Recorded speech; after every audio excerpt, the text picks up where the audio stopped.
Okay, Thank you. fine. Thank Okay, you. very good. So Bobovers are currently embroiled in something of a bitter feud as to who exactly is their current Rebbe. They have different claimants. They have different people who are arguing about this. On one side, you have a man, and here, let me see, get these pictures here. On the left side, you have Binzion Aryeh Leib Halberstam, who is the half brother of the previous Rebbe, who was the fourth Rebbe. So now you have these two individuals who are on the screen in front of you who are arguing as to which one of them is the Rebbe currently, which one is the fifth Rebbe. The one guy on the left is, again, Benzina Aryeh Leib. He is the son of the third Rebbe and half brother of the fourth Rebbe.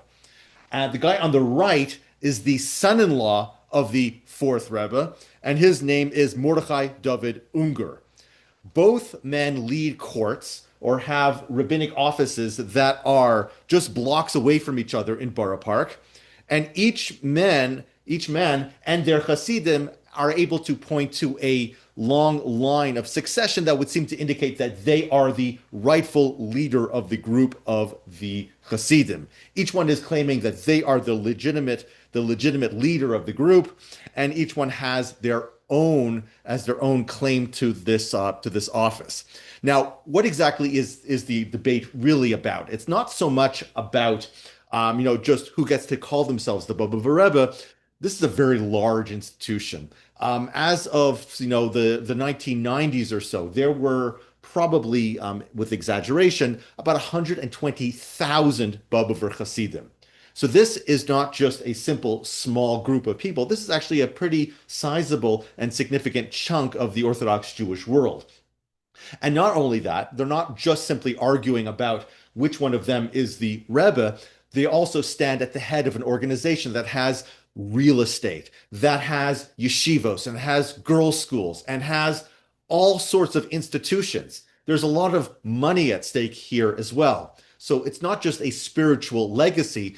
These are also business institutions that have a great deal of complexity as well as authority and power. So we're dealing with something that is much different than perhaps their grandparents and great grandparents ever thought about. So let's talk here about the line of succession. We're going to talk a little bit now about the history of the Bobover Hasidim. So where does Bobov come from? Here, we're gonna jump around a little bit. This is a map of Poland, and on this map of Poland, you have this tiny little town right about over here. This is the city of or town of Bobova, as it's called now. Jews forever will call it Bobov. Bobov is very close to the border with Slovakia to the south, to the Ukraine just here to the east. Czechia is right over there, just to the west. And further north you go, you eventually hit Germany. But it's really at this nexus. This area right about over here, south of Warsaw, is the historical heartland known as Galicia, which was the major center of Jewish population throughout much of the latter half of the past millennia. Jews have been living in this region. They have dominated. They have been a sizable minority, if not the majority in some places, in this area right about over here for a very, very long time. So oh, come on. Who exactly are the Baba for Chassidim? Let's go back to our line of succession here. So where do we begin? Well, we begin first with Chaim Halberstam, who was the Sanzer Rebbe. That's this guy right over here in the top corner, second from the right. He was born in 1797. He passed away in 1876. And again, he was the Rebbe in the place called Sanz. Again, also in that area of Galicia, southern Poland. He was known as the Divrei Chaim because that's the name of the work that he wrote. Now, he had a grandson. His son passed away in his late 20s. That was Reb Meir Nosson Halberstam. And he had a grandson. This is Shlomo Halberstam. Shlomo Halberstam was orphaned at age 8 and was largely raised by his grandfather. Now, he became the very first Babuva Rebbe, and he was known as the Ateres Shlomo. And he established his following only after he left the city of Sanz. So if we go back to this map over here, He had to leave the city, most notably, because he wasn't the next in line. He was not the oldest son. And as a result, he was not going to be able to take over the group of Hasidim. If he wanted to make a mark in the Jewish world, he had to found a court of his own and become the Rebbe of someplace else. So the first place he goes to is a place called Bikovsk. Now, Bikovsk, all you're going to see over here, Bikovsk all and is basically just about right about over here. Just to the just on the other side of I think that's Krakow. That's supposed to be Krakow over there. And then 15 years later, he moved to Auschwitz, which is about right over here, further to the south. And then sometime after that, he moved just north of Sands to a city that you really can't see, but it's just about right over here. And then finally, for health reasons, he makes his way to the city of Bobov. It's not really a city; it's a tiny little hamlet. It was essentially a shtetl.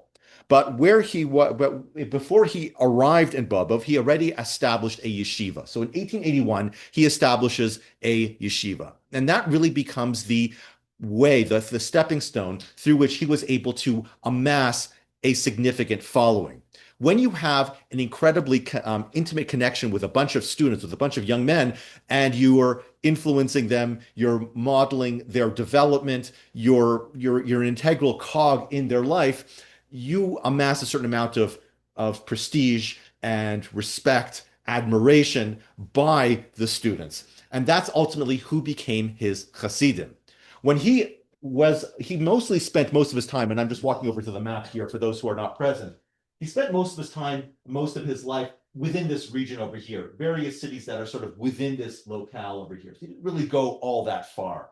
But Sanz is just about right over there. You really can't see it in this map. And well, because he was down south, he was also able to cash in on his family pedigree, which means as follows. You had a lot of Hasidim of the Sanz Rebbe, who was possibly at this point one of the more prestigious Hasidic courts, or what was the most prestigious Hasidic court, definitely within this area, within this region, if not Poland at this time. Probably some Ger Hasidim would argue with me, but you had a large following all throughout this area. Now think back to pre-industrial times and think of how easy it was for people to transport themselves. It wasn't very easy. So if you had somebody local from the family who has now begun a court of his own in the city of Bobov, which is very close to Krakow, a major center of Jewish population, you now have a scion, an important member of the Sanzer family that's more local. Why travel all the way to the north if you have to walk all the way there? There's a much closer Rebbe who's from the same family, who maintains the same traditions, the same practices. And so he was able to not only attract students, but he was also able to amass a following of his own from his father's, or grandfather rather, his grandfather's Chasidus, as he was a local representative. Many Krakow Jews, because of his proximity, also, when they sort of gravitated towards Hasidus, they found the Bobov Rebbe as a very easily accessible Rebbe. So the Ater Shlomo, now getting back to our list of succession, the Bobov Rebbe, who this is Shlomo Halberstam, had one son. And that one son was Ben Zion Halberstam, who was also known as the Kedushas Tzion, again, based on the name of the work that he wrote. He, in about 1893, as his father's health began to deteriorate, began taking over many of the responsibilities of leading the court. And then finally, in 1905, when his father passed away, his ascension to the head of the Hasidus was basically a foregone conclusion. He had no challengers, and for a long time, he was the face of the Bobover Hasidim. Now, he enlarged Bobover numbers mostly by expanding the yeshiva. And not only that, but he created a network of schools all throughout the region. And he used the schools in a very interesting and a very clever way. Think of, again, the time in which they were living. They were living, again, in Galicia. And how did the Jews live at this point? They were exceptionally poor. And you had tiny little hamlets, you had shtetl all over the place. And so you had a group of uncultured young men who had never seen a fork or knife in their life and had never owned a pair of shoes. So he used his network of yeshivos to civilize these rural Jews and teach them how to take care of themselves, teach them about cleanliness, teach them about hygiene, teach them about, about how to use a fork and knife, how to speak properly. The language that's used by the Hasidus is that he turned these young men into Menschen, which is the plural of mensch. He really civilized them. He taught them how to take care of themselves. And therefore, this solidified a very potent, again, connection between the students of the institutions, which became a network by this time, and the Rebbe at the center of this network. Now, also, there was an increase of mobility at this time, and many people, therefore, were able to come and visit the Bobov Rebbe. But that also meant that people were moving around. Because he established a network, that meant that people could move around all over Galicia, and no matter where you went, you always had a Bobover shul or yeshiva or some other institution for you to associate with. So that meant that, unlike his grandfather, who lost the Hasidim because of the proximity that the Bobov Rebbe had to the Jews within this area, he was able to maintain that connection by establishing a network of institutions that allowed people to remain within Bobov no matter where they went within the country. Now, the First World War broke out, and he had to run away. So where does he go? He goes to Vienna, which is probably just about right about over here. So Austria is pretty far to the south and is pretty far to the west from where we're discussing right now. And here his reputation began to grow. His profile increased immensely. He met other Rebbes there, and he was a gifted speaker. He was a gifted scholar. He was a very charismatic man. Eventually, he had to go back to Poland after the war. He found after, like in 1918, that his yeshiva was destroyed, and at great personal expense and with great fundraising, he rebuilt it. And finally, in 1922, he had this grand institution that he renamed to the Eitz Chaim Yeshiva. By the time the Second World War came about, there were 40 institutions all over Poland, Bobover yeshivos, with 1,500 students and generations of alumni, parents who had sent their kids to the yeshiva. So you can just imagine that this man was a larger-than-life character in the life of all these individuals.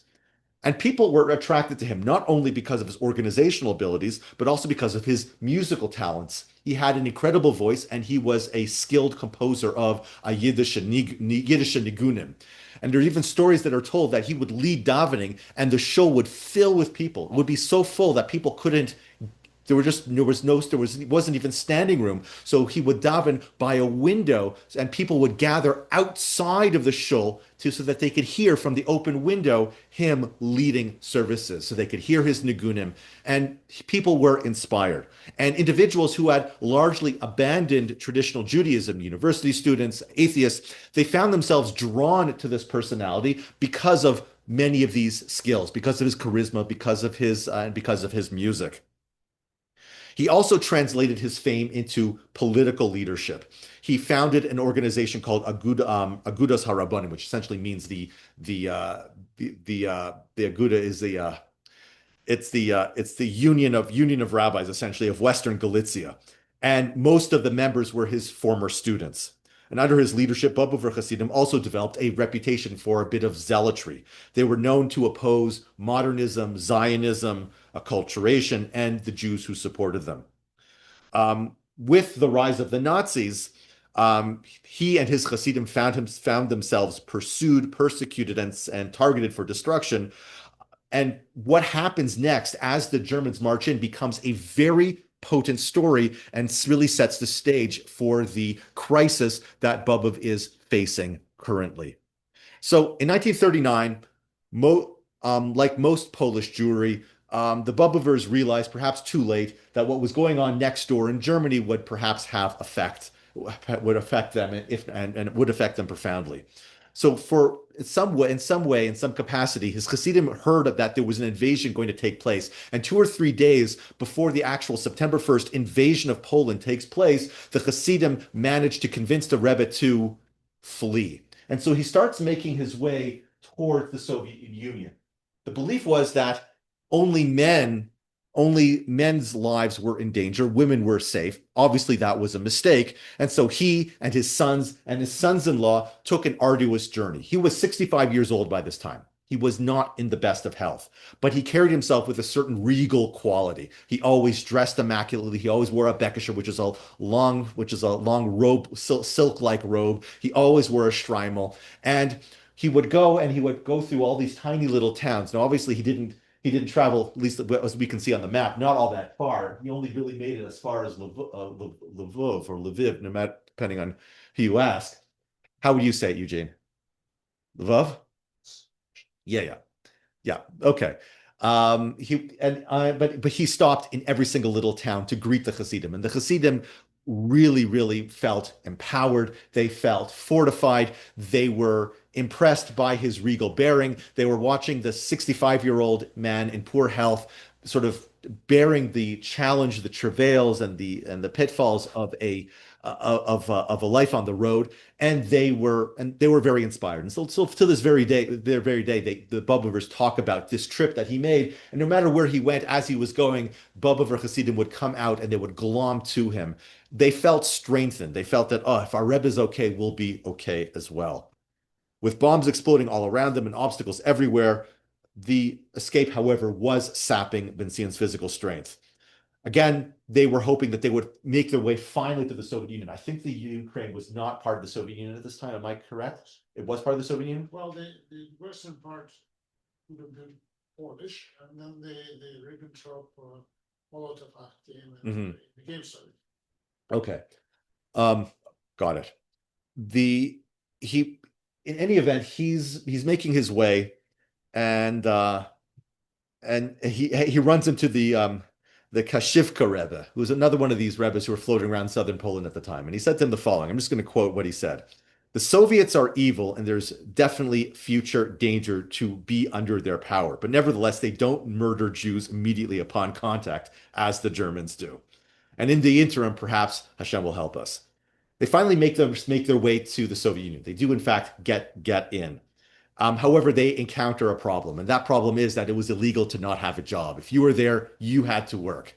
And so he and his sons and sons-in-law had to find jobs. They couldn't remain unemployed, because then for them to make a living in any other manner, they would be called speculators. So it had to be an officially approved job. And what was their vocation? They were rabbis. Well, you couldn't do that in the Soviet Union.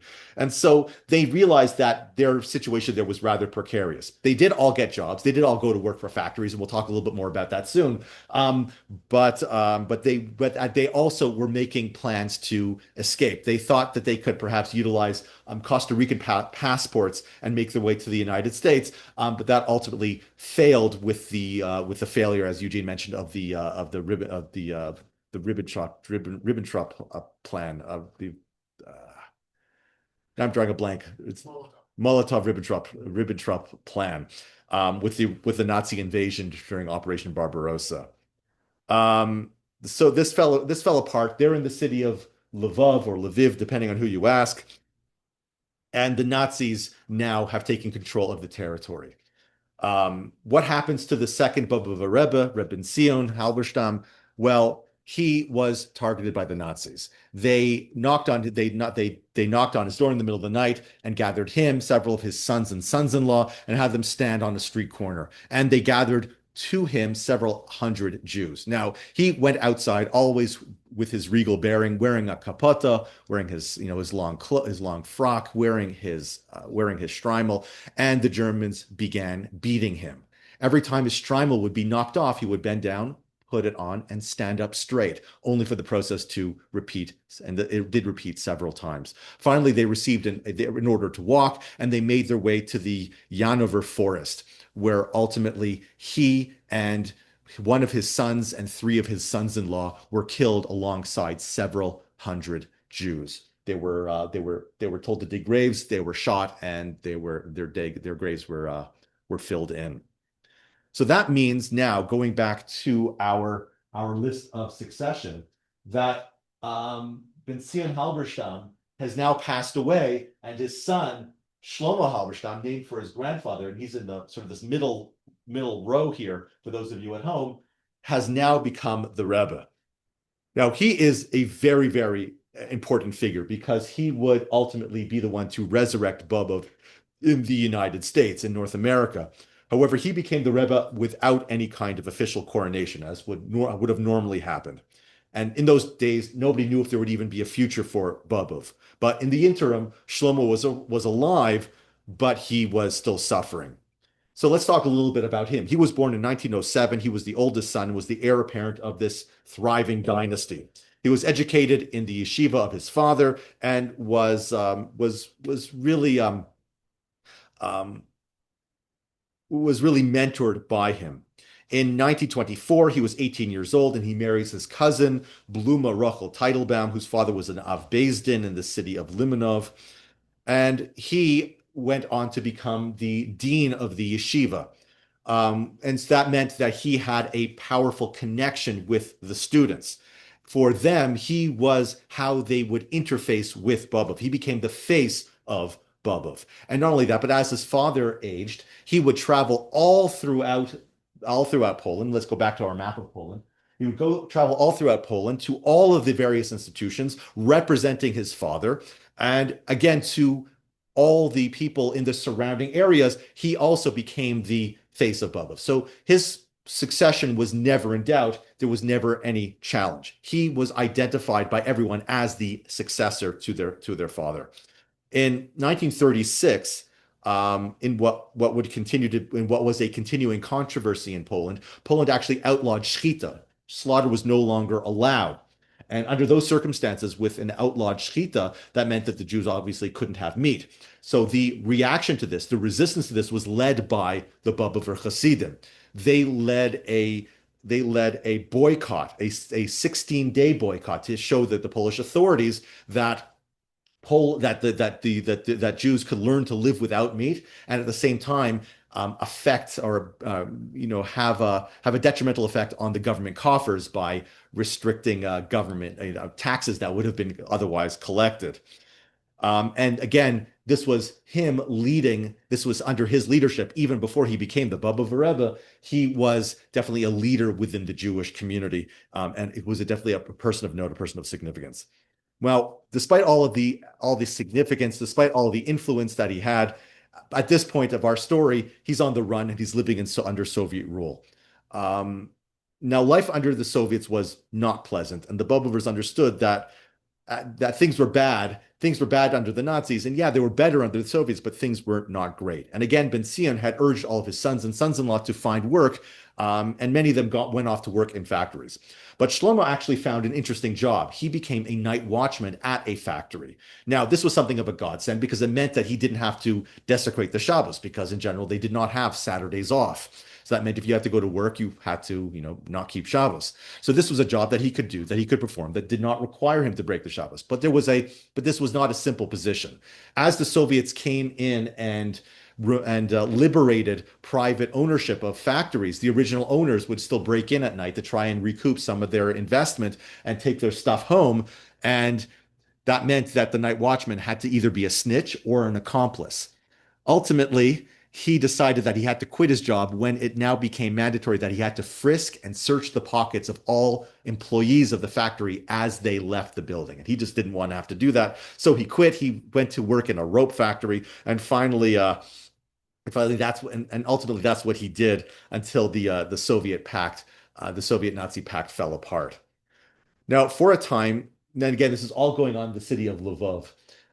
For a brief time, Shlomo found work in the local Judenrat, which was the city Jewish council, and he tried in his capacity to keep the Torah scrolls safe from being confiscated. This was actually a position that saved him, because when his brothers-in-law and his one brother and his father were taken out to the Yanover forest, he was not taken out along with them because of this government position that he held. And so therefore his deportation was avoided. In July of 1941, Lvov, which at this point had been renamed or had gone back to its German name Lemberg, he was at this point the new Rebbe. His first act as the new Rebbe was to shave his beard and cut off his payas. This is a quote from him. He realized that his Jewish appearance could only be a liability. And a Rebbe on the run, I'm going to use his language, has to look as goyish as possible. So that's what he did. But the loss of his father and everything that he experienced really broke his spirit. But this also at the same time made her the leader of his Hasidim and his family. And at this point, also he realized he had no reason to remain in Lvov, so he wanted to go back to Bobov to see his wife, to see his mother, to see the rest of his family. And so he bribed the local Gestapo, got work, got travel permits, and was able to make his way back to Bobov. Now the problem was that he realized that despite the fact that he was now shaven and his payas were cut off, he knew that he would still be recognized, and he also knew that his days were numbered. As a leader of a sizable segment of the Jewish community, his life was forfeit by the Germans, more so than anyone else's. So 2 days after he arrived, he ran away to a place called Bochnia. Now, Bochnia is about two-thirds of the way between Bobov and Krakow. So it's right over here. And while he was there, some of his Hasidim managed to forge for him papers indicating that he was actually not a Pole, he was actually Hungarian. And he was therefore able to remain in Bochnia, despite the fact that there was a ghetto. Because he had these papers, he could easily exit and enter the ghetto. And he used those papers to bring food into the ghetto, at the same time help Jews on the outside escape to safer places like Hungary or Slovakia, and ultimately Romania. Again, also, at some point very soon thereafter, his wife and his children, his mother and mother-in-law, and about 8,000 other Jews also were congregated to this ghetto, and it became one of the largest ghettos in southern Poland. By I'm quoting Reb Shlomo Halberstam, a Rebbe who's not willing to descend into hell in order to rescue his followers is not a Rebbe. And that's what motivated him. And that's what gave him a certain charisma of his own. The selflessness that he demonstrated during his entire time over the Holocaust, working to save Jews, really earned him a very special place in the hearts of just about everyone. I'm going to show you a picture of him. This is him later in life, and you're going to see just what the man looked like. This is him. He has a beautiful face. He has a beautiful smile. His eyes always would shine. And he just had a love for everyone and everything. And he was just this universally beloved figure. And we'll talk more about what made him beloved when we get to his time, the time that he spent in North America. But let's go back. All right, so here we are. Now, moral choices that the Jews had to make at this time were rather overwhelming. Whether to hide, whether not to hide, whether to bring their children into the bunkers, where their cries could perhaps alert the Gestapo, whether they should hide their children with non-Jewish families. The worry was that if they never came back, that these children would be raised as non-Jews, whether they should go with their loved ones when they were separated, whether they should stay together. These were all crushing decisions, and these were all major questions. And his Hasidim were accustomed to always asking the Rebbe, "What should I do?" And that's exactly what happened. He was asked all of these questions, and the moral weight of these inquiries really crushed the 34-year-old Shlomo, and he was slowly losing his confidence that he had that he could adequately guide his Hasidim. Though people still made their way to him for blessings, and that was also something of a godsend because he heard about a car that could have been used, that people would use to rent. It would take them to the border with Slovakia, to right about over here, and they would cross. And he thought, okay, great, I could save my son, Naphtali. Naphtali was his oldest son and heir apparent, and no matter where he went, Naphtali went with him. So he worked to get Naphtali on this car. Now, the people who ran this scam, or this scheme, let's call it, did not want to take Naphtali because Naphtali was 11 years old at this time. And how did this work? Well, they had forged work documents. Forged work documents would never be given to an 11-year-old. But somehow or other, they were cajoled into allowing this 11-year-old to go with them. He was in the car and they were caught. So Naphtali was then taken, his son, to Krakow. And Naphtali is going to become the fourth Bobov Rebbe, but we don't know that yet. And he was, as an 11-year-old, beaten by the Nazis in an attempt to ascertain the identity of the ringleaders of this forged paper scheme. And you can imagine what it must have been like as an 11-year-old, but he held strong and he divulged no information. Finally, Shlomo, hearing what had happened, was able to rouse enough money to bribe enough people and was able to get his son out. And he and his son are together once again in Bochnia.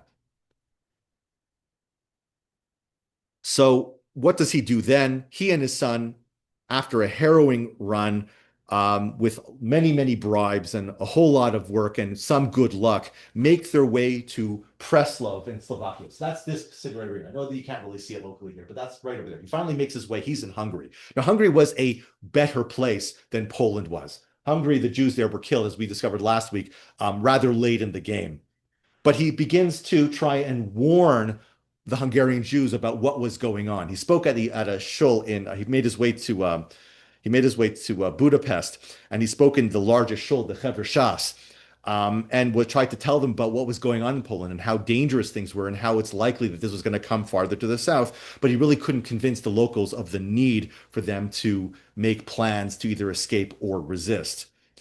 Um, and the truth was that things were deteriorating in Hungary at this point also, because because Polish Jews were also starting to be deported, deported to concentration camps. So what does he do at this point? Well, he doesn't want to disclose who he is. So he starts wearing, now remember, he doesn't have his payas any longer. Doesn't have his beard. He starts wearing German clothing. This outfit that you can see in front of you is called a Tyrolean outfit. It's a certain kind of jacket and a certain kind of hat, and it's actually typical of Bavarians for apparently. I'm just taking Wikipedia's word for it. And he is moving around Hungary. He's moving around Slovakia, and he finally makes his way to this area in Romania called Ordea, which is right about over here. Now it's Ordea, it's here where he's able to finally meet up again with his wife and his children. The Nazis are in control of this area. His wife is in hiding, but because he doesn't have a beard, he doesn't have payas, and he's wearing these clothing, he's walking around, despite the fact that there are Nazis and there are ghettos being built all around him. Now, ultimately, his family would be caught and they would be deported and they would go to Auschwitz. And he and his son, Naftali, would be the sole remaining members of the family left alive, except his mother. His mother survived, and his mother ultimately moves with him to New York. So what happens next? Well, the Bobov, this is all taking place within Romania over here, and he recognizes that he needs to get his son out if he wants there to be a future for the Bobovers, and also as a father, you want your kids to survive, even if you don't. So he got wind of a plan to bribe a Gestapo officer to allow 3 boats to leave Romania to go to Turkey. He was able to achieve his goal, and his son Naftali was on that boat. Now, one of those boats was sunk in a storm, and the other 2 boats got lost in that storm. And the other 2 boats they finally make their way to Turkey, but they're in a part of Turkey that has no port. So every single passenger in that boat disembarks on small little boats. They make their way to Istanbul, where they're met by members of the Zionist agency, the Jewish agency, and they make their way ultimately by train to Palestine. And this is actually very, very sort of ironic that these were the very Zionists that the previous Bobov Rebbe had railed against in Poland at the outbreak of the war were now ensuring the survival of the Bobover dynasty. Meanwhile, Shlomo was still left in Romania. He makes his way ultimately back to Hungary, and all the while he has forged papers, and he's just trying to save people as he goes. He goes to Arad, he goes to Budapest with the bombs falling. He's bribed Russian soldiers to let him through to all sorts of places, and he's going everywhere he can and trying to save as many Jews as possible with his forged papers, finding money, finding resources, and just getting them out. He keeps running into other Rebbes who don't believe that he is the Bobov Rebbe. Again, he's clean shaven, he doesn't have payas, and he's wearing German clothing. Nobody believes that this is the Bobov Rebbe. Again, he hoped ultimately that his family had survived. He didn't know that they had died. Regrettably, we know that they had met their end in Auschwitz. So the war is over by this point, 1945. Shlomo at this point has another forged document claiming that he is Italian. So he makes his way to Italy, to the port city of Bari. Is that where you were? Oh, that's where you. That's where you were. Your family was in Bari. Bari. Yeah. Right. Right. Very good. So at the end of the war, he is a displaced person in Bari, along with Mel's mother and aunt. Except your brother was born there. Except he did not go to the camp. He managed to cajole a British officer to allow him or to grant him a large home, and he sort of founds a refuge home for young Hasidic children. And these young children glom onto him. They make their way to this one home. They lost their parents. They lost everything. But here was a Hasidic Rebbe. And by this point, he's growing back his beard. He's growing back his payas. Here was a Rebbe who had opened up a home just for them. And this was a very powerful thing to have done. And again, the children who are with him at this point remain with him for the rest of their lives as his Hasidim. But you can just imagine what the man was going through. But here he was spending all of his time and all of his energy just working to help people who he believed needed him for one reason or another. Now, Bari was also a place where Jews were disembarking against British desire to mandate Palestine. The British were actually in control of this area, but the Italians turned a blind eye. They looked at it as a humanitarian aid, just letting these Jews go where they want to go, and therefore there was never any question. Now, Shlomo makes his way to New York. His mother survived the war, and she moves to New York as well. She ultimately passes away in 1974 in New York. Now, he arrives in New York hoping to start a new life. He settles first on Manhattan's West Side. He felt relieved to be safe at this point, but however, people described him at this juncture as being depressed and broken. He was widowed, he was bereaved of his father, and he was troubled that his wife and some of his children had been left behind to die, and he was still separated from his son Naphtali, who was learning in the Slonim Yeshiva in Israel.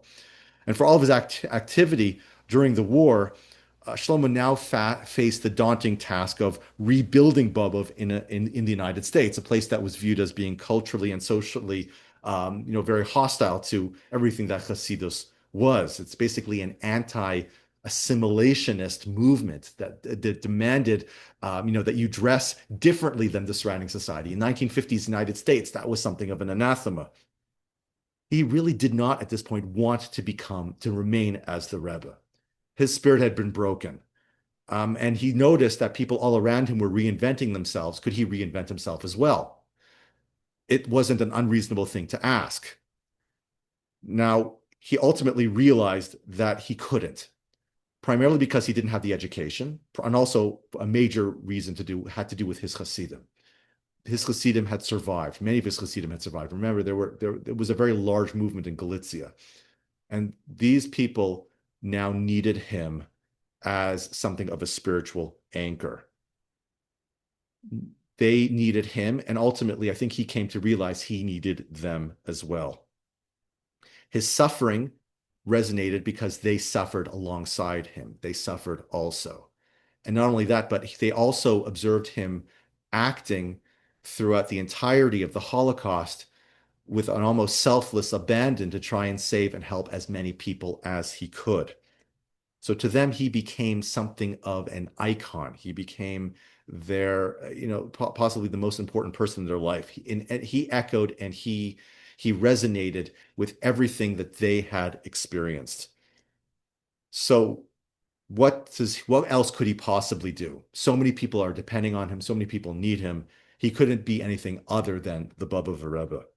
Now, his start was modest. He started off with a small congregation in Manhattan, and in 1947, finally, he was reunited with his son, Naphtali, came back to North America to join him. In 1948, he remarried, and his new wife was named Frida Rubin. Now, she was not terribly beloved by Shlomo's first family. Remember, he had a son from his first wife, and he had a mother who was still around. Um, but she bore him five daughters and one son, Ben Sion Aryeh Leib, who was named for both of his grandfathers. Now, there was a lot of tension between the two families. The Bobovers from old world Bobovers were, quote unquote, as the Bobovers called them, much more modern. They were much more open-minded. Wow, and they were not as given to the closed off um, closed the closed attitudes to the surrounding culture, and there was definitely a cultural divide between old world Bobov and new world Bobov. And what kind of Bobov would it possibly be at this point? There's a story of Shlomo Halberstam, the Bobov Rebbe, meeting with the Satmar Rebbe. Now he meets with the Satmar Rebbe, and the Satmar Rebbe asks him, "I hear in your shul you allow your Hasidim to lead services even if they've shaved their beards." And what does Shlomo respond? "I see beards on them." Uh, the, the irony here is beautiful. When he was clean shaven, his Hasidim saw him as their Rebbe. Now, here in North America, his Hasidim are clean shaven and he sees them as his Hasidim. He was a much more open, much more moderate, much more accepting person. And he did not sort of fall into that same pattern of extremism and zealotry that the Satmar Rebbe fell into. The Satmar Rebbe wanted to achieve a certain level of hegemony over the Hasidic Welt, and Bobov didn't play ball because the Rebbe Shlomo Halberstam was a much more moderate and much more accepting figure.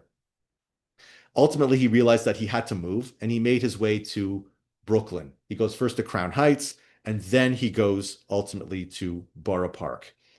In 1967, he established the headquarters where they still remain to this day.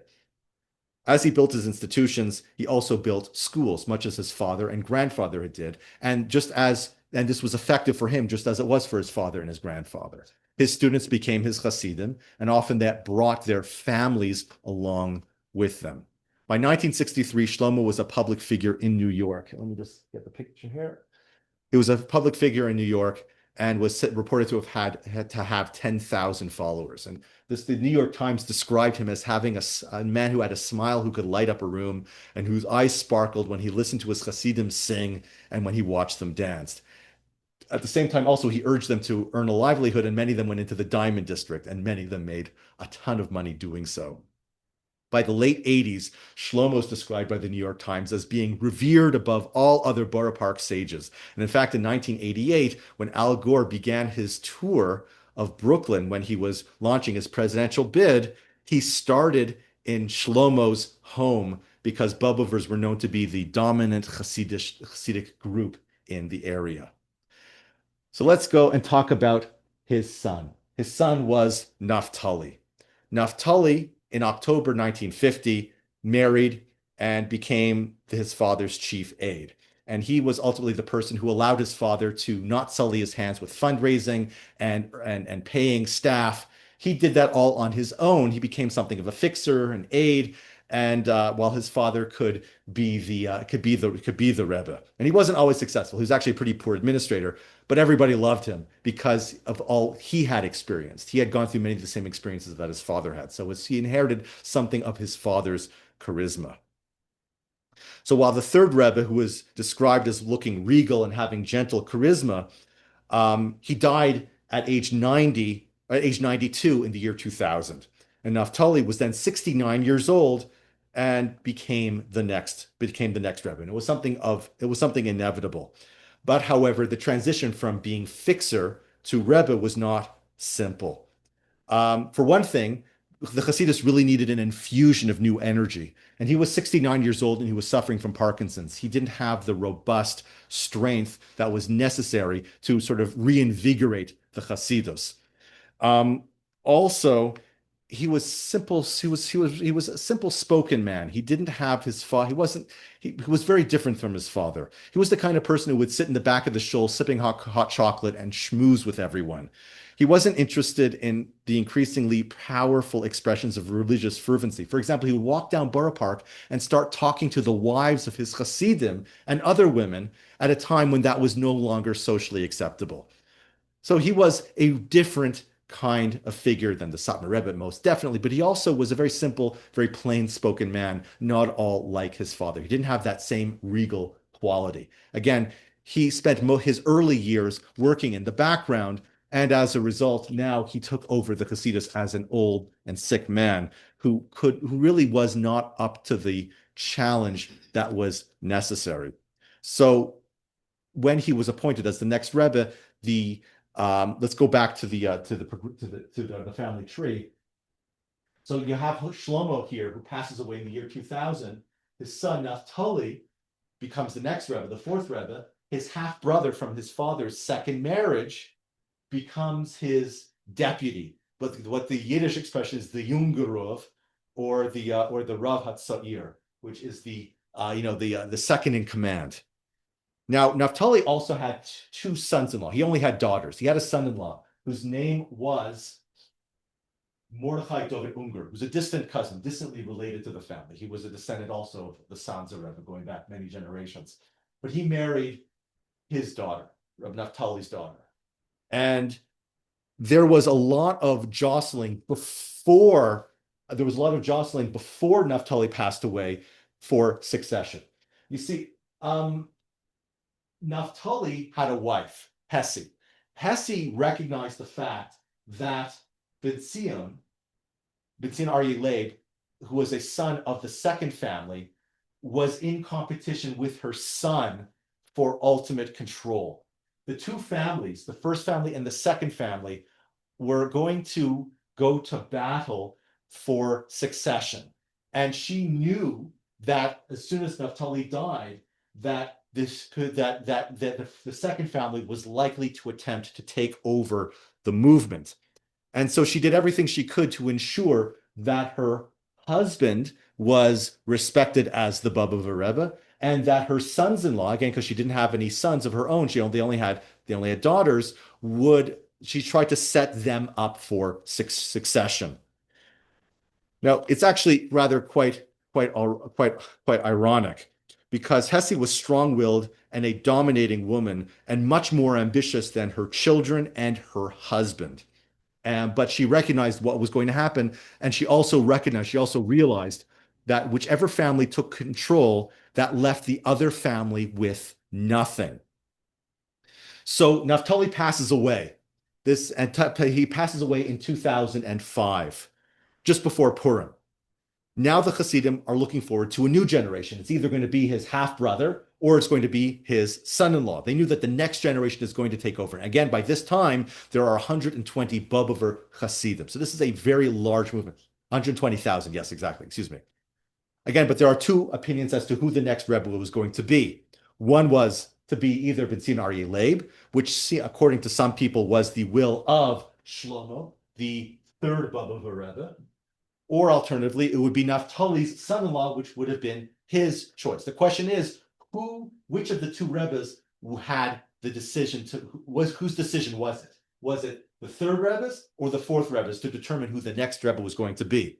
Each group claimed that its candidate had the necessary family ties. Bentzion Aryeh Leib was a descendant. He was the recognized Rav Hatzair. He was a ben achar ben, a son, grandson, and great son of the first, second, and third Bobover Rebbes.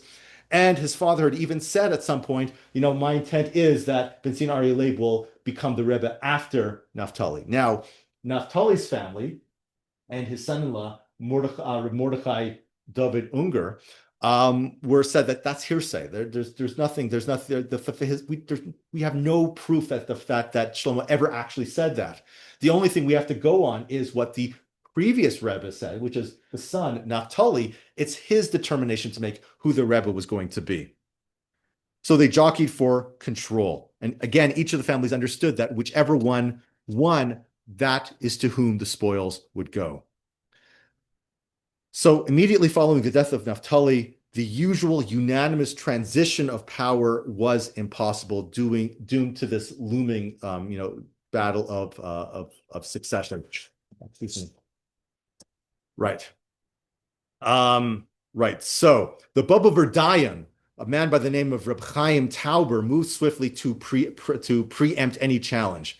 So what does he do? He calls a meeting in his home and he gathers together the most important, a who's who of Bobov Hasidim, and they perform an immediate, even before the Shiva had concluded, Hachtara, or crowning. So following speeches, the group made their way to Benzin Aryeh Leib's home, where he was sitting Shiva, and they declared him to be Rebbe.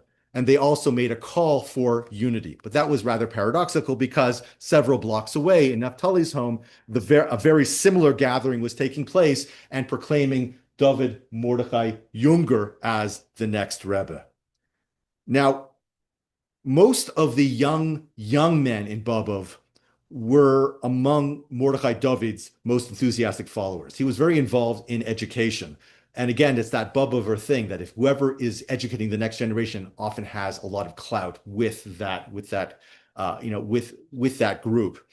And many of these young Hasidim felt that perhaps they were less attached to the Halberstam dynasty, as Mordechai David was not a Halberstam, and they also viewed this as an opportunity because here this was a new court that was forming around a new personality. If they were new to Bobov or if they were young, they could be on the inside. They didn't have to be marginal figures like they were with Benzin Aryeh Leib. So this group, this generation, the younger people especially, became very loyal soldiers to Mordechai David, and often they were able to take their fathers and their brothers along for the ride as well. Now, some of those who held the keys to Bobov real estate were supporters of Benzin Aryeh Leib, and they locked many of the doors to many of the buildings to prevent any kind of invasion or takeover. And so at the end of Shiva, Mordechai David entered the main sanctuary only to find it locked. He managed to gain entry, but he was pushed away. He was not allowed to lead services. So he moved from 48th Street to 45th Street. He took over a Beis Yaakov, one of the girls' high schools, and established that as his headquarters. And informally, the two groups were known as either Bobov 48 or Bobov 45. Based on where they were based.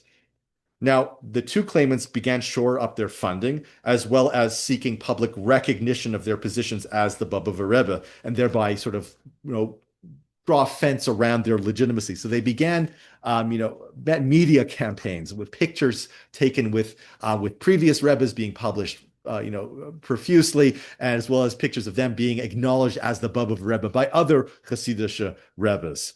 Reb Benzin Aryeh Leib and Reb Mordechai David Unger were both guilty of this, but Mordechai David Unger seems to have been a greater proponent.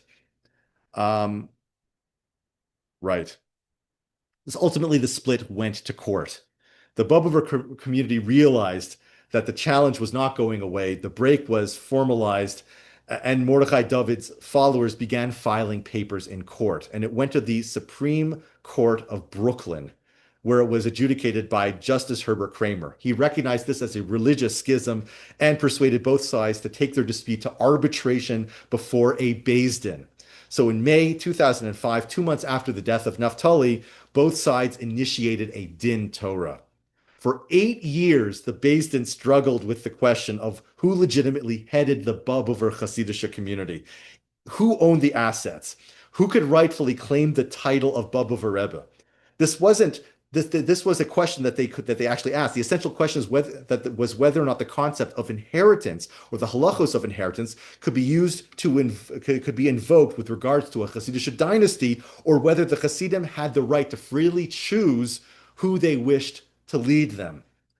And even if the question of who was Rebbe was beyond the court's decision, it was asked to reach some kind of valuation of Bobov assets. They had to ascertain who owned what, and to make this judgment as to who legitimately could identify themselves as a Bobover Chassid. So they had to determine who was a Bobover Chassid, who was the Bobover Rebbe, how much was all this property worth, and who owned it all. Both sides believed that they had a sympathetic ear on the court, and that convinced them to go to agree to accept the ultimate verdict. But at the same time, they also were attempting to change the reality on the ground in the hopes that they could affect the decision by shenanigans, and shenanigans did ensue. Finally, by the year 2007, the Bobovers tried to resolve the contest by acceding to the court's demand to hold a survey, a poll that would be almost like an election to see which of the two men had the most support amongst the Hasidim. The name Bobov remained at the heart of the contest. As insiders explained it, anyone, if they had Hasidim, could call themselves a Rebbe, but only one man could call himself the Bobov Rebbe. So the Beis Din initiated this poll of the Hasidim, and not only were the voters asked who they allied themselves with, but also who they believed had the right to call themselves the Bobov Rebbe and whether that right was exclusive. Both sides would have to agree to sign off on the results, and the results showed that approximately 24% of the Bobover Hasidim allied with Mordechai David, while 76% allied themselves with Ben Zion Aryeh Leib. By 2012, the court was prepared to decree that the division of the properties, the real estate, the assets, should be 70-30. 70% going to Ben Zion Aryeh Leib and 30% going to Mordechai David Unger. So at last, in mid-2014, seeking to lay these questions to rest, the Beis Din informed both sides that it was absolutely going to issue its final decision. Mordechai David and his Hasidim, whose numbers remained largely unchanged by this point, tried to postpone the event, but it was to no avail. Everyone knew it was coming. So finally, on August the 21st, 2014, about 9 years after the case was brought to the Beis Din, and after $8 million in arbitration costs, the Beis Din published its decision. And this is the list of decisions that this is its ruling here. Let's go here. We're not going to read through all of them, but this is ultimately what they decided. Only Ben Zion Aryeh Leib, the son of Shlomo, can be called the Bobov Rav and the Bobov Rebbe, so that when the term Bobov, without any other identifying additions, is used, it will be understood as referring solely to Ben Zion Aryeh Leib. Neither Mordechai David Unger or his brother-in-law, Rabbi Shua Reuben, another brother-in-law, may be called Bobov Rav or Rebbe in any language. This applies to the United States and everywhere else in the world. I'm going to skip around a bit. Rabbis Unger and Reuben have the option to call themselves with an additional name of a town along the name of Bobov. For example, they could choose to be called Sans Bobov, as they too are descendants of the Divrei Chaim, the Sans Rebbe. They also have the option to choose to call themselves Bobov 45, but only if there's no space between the digits and the letters, which must all be in the same font size and on the same line. They must quickly choose their name. Once their choice is made, that name will become final, and they may never change to a different name along with the name of Bobov. Every single Bobov asset belongs to the faction of Rabbi Halberstam, and the Unger faction shall receive $6.2 million to be paid over 5 years. So the Beis Din's decision was final. It was enforced by the New York courts, which had set this case to binding arbitration. Bobov 45 could grow and its Rebbe could gain in stature, but he could never be called the Bobov Rebbe. The decision could only be viewed as a humiliating defeat for Mordechai David and his Hasidim. He ultimately wanted to be able to be called the Bobov Rebbe. He wanted to be acknowledged that his brother, his uncle-in-law or his half uncle-in-law could be called a Bobov Rebbe, but he was also a Bobov Rebbe. He wasn't denying his uncle-in-law's claim, but he wanted to be acknowledged as also a Bobov Rebbe, and ultimately he failed in that. So in late November 2014, more than 2 months after the Beis Din had issued its verdict, Mordechai David addressed his followers in a speech marked with visible anguish, long pauses, and deep discomfort, framing his concession as a sacrifice for the sake of peace. He acknowledged that while there were strong reasons to reject the confusing and painful verdict, doing so would create a Chilul Hashem, a desecration of God's name, and undermine the authority of the Beis Din. Ultimately, this speech would be a pivot towards rebuilding, and Mordechai David called upon his followers to awaken and honor their financial pledges to secure the court's precarious future. So what's happening now? Where do things stand? Well, as of now, B'tzion Aryeh Leib holds the lion's share of Hasidim, and he avoids being in the same room as Mordechai David. The two do not attend events in the Hasidic Welt at the same time. They continue to vie for power, control, authority, and legitimacy. Each man issues decisions as to what is prohibited or permissible behavior in the Bobover community, and they are often largely the same. Because Mordechai David remains an upstart and holds a smaller group, he's welcoming to anyone who wants to sit at his table and acknowledge him as a Bobover Rebbe, even if that person feels some kind of attachment to B'tzion Aryeh Leib. Now, B'tzion Aryeh Leib, he always maintained a very regal and very aloof position. He has become, since the court's verdict, more outgoing, but he remains far more demanding of complete and utter loyalty from his Hasidim, insisting that they acknowledge him as the one and only Bobover Rebbe. Those who imply to him that his nephew-in-law's claim is just as legitimate as his own are largely held at arm's length. But Mordechai David welcomes them with both arms. Both men try to stress their continuity with the past, but again, B'tzion Aryeh Leib maintains control over the majority of Bobover institutions. And that concludes the class, and I'm open to questions, comments, or rebuttals. And let me just stop the recording before we go ahead. Come on.